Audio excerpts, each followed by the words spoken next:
सपने वो नहीं जो आप नींद में देखते हैं, सपने वो हैं जो आपको नींद ही ना आने दें। बारिश के दौरान पक्षी छत की तलाश करते हैं, लेकिन बाज बादलों के ऊपर उड़ के बारिश को ही टाल देता है। समस्या समान है, लेकिन आपका नजरिया उसमें अंतर पैदा करता है। ये कुछ लाइंस लिखी थी भारत रत्न डॉक्टर APJ अब्दुल कलाम ने।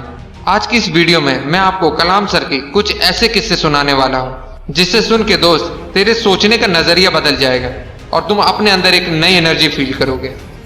दोस्त, तुम्हें पता है कलाम सर ने शादी क्यों नहीं की? उसका सिर्फ एक रीजन था, और वो रीजन था वो सबसे ज्यादा अपने काम से प्यार करते थे। दोस्त, तुझे जान के हैरानी होगी, जिस दिन उनकी सगाई थी उस दिन भी वो काम में इतने बिजी थे कि वो अपनी सगाई तक भूल गए, और उस दिन उन्होंने शादी ना करने का फैसला कर दिया। उन्होंने एक इंटरव्यू में कहा, इंसान शादी और बच्चे अपनी सेल्फलेसनेस के लिए करता है, और मैं सेल्फिश नहीं होना चाहता। मैं अपनी पूरी जिंदगी अपने देश को समर्पित करना चाहता हूँ। दोस्तों, बात है 10 अगस्त 1979 की। 19 साल की मेहनत, 23 मीटर लंबा SLV-3 रॉकेट 17 टन की वजन लेके 7:58 पे आसमान में उड़ गया। ये रॉकेट 4 स्टेज में था, और ये रॉकेट सिर्फ रॉकेट नहीं था, ये सपना था उन तमाम लोगों का जो इस प्रोजेक्ट में शामिल थे, और इस प्रोजेक्ट के डायरेक्टर थे कलाम सर। वो रॉकेट पहली स्टेज तो पार कर गया, लेकिन दूसरी स्टेज में जाने के बाद रॉकेट ने काम करना बंद कर दिया, और 317 सेकंड के बाद कलाम सर और उनके लोगों का सपना कचरा बन के श्रीहरिकोटा से 560 किलोमीटर दूर समंदर में जा गिरा।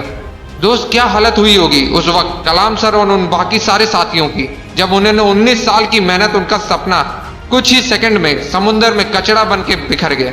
कलाम सर कहते थे कि उस वक्त अंदर से मैं इतना टूट गया था कि मैं बिस्तर में जाके घुस गया, मेरी आंखों से आंसू बहने लगे। लेकिन दोस्तों, कलाम सर हार मानने वालों में से नहीं थे। वो कहते थे, पहाड़ की चोटी से उतरने से पहाड़ चढ़ने का तजुर्बा नहीं मिलता, जिंदगी पहाड़ के चढ़ानों में मिलती है, चोटी पे नहीं। कलाम सर भी इसी तरह एक एक कदम आगे बढ़ते रहे। और दोस्तों, एक साल के बाद 18 जुलाई 1980 सुबह 8:03 पे हिंदुस्तान का पहला सैटेलाइट रोहिणी अंतरिक्ष की ओर निकल पड़ा, और अगले 2 मिनट के अंदर रोहिणी सैटेलाइट अंतरिक्ष में था। कलाम सर ने बताया कि उन्होंने उस दिन जिंदगी के सबसे अहम पल जिए, क्योंकि उस दिन उनकी 20 साल की मेहनत अंतरिक्ष में थी। दोस्त, उस दिन हमारा देश उन चंद मुल्कों में शामिल हो गया जिसके पास सैटेलाइट लॉन्च करने की ताकत थी। ये सब कुछ हो पाया एक इंसान की मेहनत, उनके नेवर गिव अप एटीट्यूड की बदौलत। दोस्त, जब कलाम सर को राष्ट्रपति चुना गया तो उनका स्वागत जोरों शोरों से किया गया। राष्ट्रपति भवन को बहुत ही खूबसूरत तरीके से सजाया गया, लेकिन ये बहुत कम लोग जानते हैं कि जब कलाम सर वहां पहुंचे तो वो बस 2 सूटकेस लेके वहां पहुंचे। एक सूटकेस में कपड़े और दूसरे सूटकेस में किताबें। इसे कहते हैं किताबों से प्यार। अगर इस वीडियो को कोई स्टूडेंट देख रहा है तो ये बात समझो कि जितना आप किताबों से प्यार करोगे उतना वो किताबें आपको बड़ा बनाती चली जाएंगी। ये किताबें ही थी जिन्होंने कलाम सर को इतना बड़ा बना दिया। दोस्त, मैंने कुछ लाइन पढ़ी थी जो कलाम सर के लिए लिखी गई है।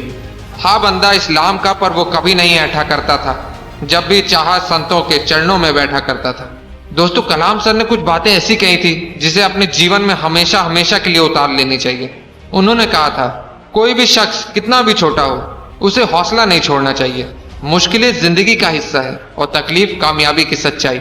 खुदा ने यह वादा तो नहीं किया आसमान हमेशा नीला रहेगा, जिंदगी भर फूलों से भरी राह मिलेगी। खुदा ने वादा तो नहीं किया सूरज होगा तो बादल नहीं होंगे, खुशी होगी तो गम नहीं होगा, सुकून होगा तो दर्द नहीं होगा। ये जिंदगी की सच्चाई है। अगर हम एक सांस लेंगे तो एक सांस छोड़नी पड़ेगी। अगर कुछ हासिल करना है तो कुछ खोना भी पड़ेगा दोस्त। इसलिए अगर सूरज की तरह चमकना चाहते हो तो सूरज की तरह जलना सीखो।